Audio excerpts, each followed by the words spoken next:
ভগবান শ্রী রামচন্দ্রের দুইটি ছবি আজকাল সোশ্যাল মিডিয়ায় ঝড় তুলে দিয়েছে। ফেসবুক, ইনস্টাগ্রাম, ইউটিউব খুললেই দেখা যাচ্ছে এই ভাইরাল ছবি। ভক্তরা দাবি করেছেন যে প্রাণ প্রতিষ্ঠার পরেই নাকি ভগবানের বিগ্রহ বদলে ফেলেছেন নিজের রূপ। কিন্তু কিভাবে এও সম্ভব নাকি জানতে হলে ভিডিওটা পুরো দেখুন। প্রাণ প্রতিষ্ঠার আগের এবং পরের দুটো ছবিই আপনারা দেখতে পাচ্ছেন। ভালো করে দেখলে এই নজরকাড়া পরিবর্তনটা চোখে পড়বে আপনাদেরও।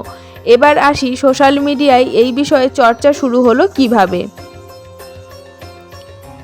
আসলে মূর্তিকার অরুণ যোগীরাজ কিছুদিন আগেই তার একটি ইন্টারভিউতে এই কথা স্পষ্ট করে জানান। শুধু তাই নয়, মূর্তি নির্মাণ চলাকালীন তার সাথে ঘটে যাওয়া একাধিক আধ্যাত্মিক অভিজ্ঞতাগুলোর কথাও বিভিন্ন সংবাদ মাধ্যমের কাছে জানিয়েছেন। তিনি বলেছেন যে সাধারণত যে কোনো মূর্তিতে আকার দিতে ওনার সময় লাগে কয়েক ঘন্টা, সেখানে শ্রী রামচন্দ্রের এই বাল্যরূপের আকার দিতে ওনার সময় লেগেছে 7 মাস। অযোধ্যায় গিয়ে তিনি একটি বাচ্চাকে দেখতে পান এবং সেই বাচ্চার মুখের আদলেই ভগবানের বিগ্রহের মুখ বানিয়েছিলেন তিনি। তিনি আরও বলেন যে বিগ্রহের কাজ চলাকালীন প্রতিদিন একটি বাঁদর তার কাজ দেখার জন্য আসত এবং তার মতে ওই বাঁদর অন্য কেউ নয়, স্বয়ং হনুমানজি। নিজের আধ্যাত্মিক অভিজ্ঞতার কথা বলতে বলতে তিনি ভাবুক হয়ে পড়েন। বলেন যে তারা বংশ পরম্পরাগতভাবে এই মূর্তিকারের কাজ করছেন, তবে বাবার কাছেই তার হাতে খড়ি এবং কাজ শেখা। এই 7 মাস মূর্তি নির্মাণের কাজ চলাকালীন যখনই নির্মাণ কার্যের কোনো বিষয়ে সংশয়ের মধ্যে পড়েছেন, তখনই ভগবান তাকে অনুপ্রেরণা দিয়েছেন।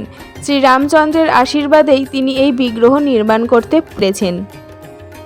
তবে প্রাণ প্রতিষ্ঠার পর বিগ্রহের রূপের পরিবর্তন দেখে নিজের চোখকেই বিশ্বাস করতে পারছিলেন না তিনি। এবার জানব মন্দিরের নিত্য পুজোর বিষয়ে। কিভাবে হচ্ছে মন্দিরের নিত্য পুজো, সেই খুঁটিনাটি বিষয় নিয়েই এইবার আলোচনা করব। রাম মন্দিরের যিনি মুখ্য পূজারী হয়েছেন তিনি 22 বছরের যুবক মোহিত পাণ্ডে, সীতাপুরের বাসিন্দা। গাজিয়াবাদের অতি প্রাচীন শ্রী দুগ্ধেশ্বরনাথ বেদ বিদ্যাপীঠ থেকে 7 বছর বেদ অধ্যয়ন করেছেন। এরপর তিরুপতিতে স্থিত তিরুমালা তিরুপতি দেব স্থানমের সাথে জড়িত শ্রী ভেঙ্কটেশ্বর বৈদিক বিশ্ববিদ্যালয় থেকে স্নাতকোত্তর ডিগ্রি লাভ করে 2023 সালে সামবেদে মাস্টার্স ডিগ্রি করেন। রামানন্দীয় পরম্পরাতেও উনি সিদ্ধহস্ত। বেদশাস্ত্র এবং সংস্কৃতে তার বিশেষ দক্ষতা রয়েছে। 3000 জন আবেদনকারীর থেকে টপ 50 জনের মধ্যে উনি সিলেক্ট হয়েছেন এবং 32,900 টাকা ওনার মাসিক বেতন ধার্য করা হয়েছে। 15 কেজি সোনা ও 18,000 হিরে সহ চুনি, পান্না, মুক্ত এমনকি মূল্যবান কৌস্তভমণি পর্যন্ত স্থান পেয়েছে ভগবানের অলঙ্কারে। দিনে 5 বার হবে আরতি।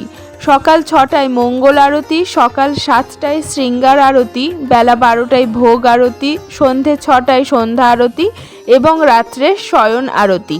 2 রকমের ভোগ দেওয়া হবে দিনে 4 বার। সকালে বাল্যভোগের তালিকায় থাকছে লাড্ডু, প্যাড়া সহ বিভিন্ন রকম মিষ্টি ও ফল এবং দুপুরের রাজভোগে থাকছে ভাত, ডাল, সবজি, পুরি, ক্ষীর এবং রাবড়ি। বিকেলে আবার বাল্যভোগ এবং রাতে শয়নের আগে রাজভোগ দেওয়া হবে। মন্দিরের নতুন বিগ্রহের সাথে পুজো হবে পুরনো বিগ্রহেরও। মন্দির নির্মাণের পূর্বে অস্থায়ী তাঁবুতে থাকাকালীন ভগবানের পুরনো বিগ্রহকে পরানো হতো 7 দিনে 7 রকমের পোশাক। তাই মন্দিরের পুরনো বিগ্রহের সাথে নতুন বিগ্রহকেও 7 দিনে 7 রকমের পোশাক পরানো হবে। সোমবার সাদা, মঙ্গলবার লাল, বুধবার সবুজ, বৃহস্পতিবার হলুদ, শুক্রবার সাদা, শনিবার নীল এবং রবিবার গোলাপি রঙের পোশাকে সাজানো হবে। তার সাথে পট্টবস্ত্রে থাকছে সোনার সুতোর কাজ। 22শে জানুয়ারি সোমবার মাত্র 84 সেকেন্ডের অভিজিৎ মুহূর্তে ভগবানের শ্রীবিগ্রহের প্রাণ প্রতিষ্ঠা করা হয়েছিল এবং সেই দৃশ্য দেখে গোটা দেশবাসী ধরে রাখতে পারেননি নিজেদের আবেগ, কারণ 500 বছরের অপেক্ষার অবসান ঘটেছিল ওই 84 সেকেন্ডেই। সনাতন ধর্মের সাথে জুড়ে থাকার জন্য চ্যানেলটি সাবস্ক্রাইব করে পাশে থাকা বেল আইকনটিতে ক্লিক করুন।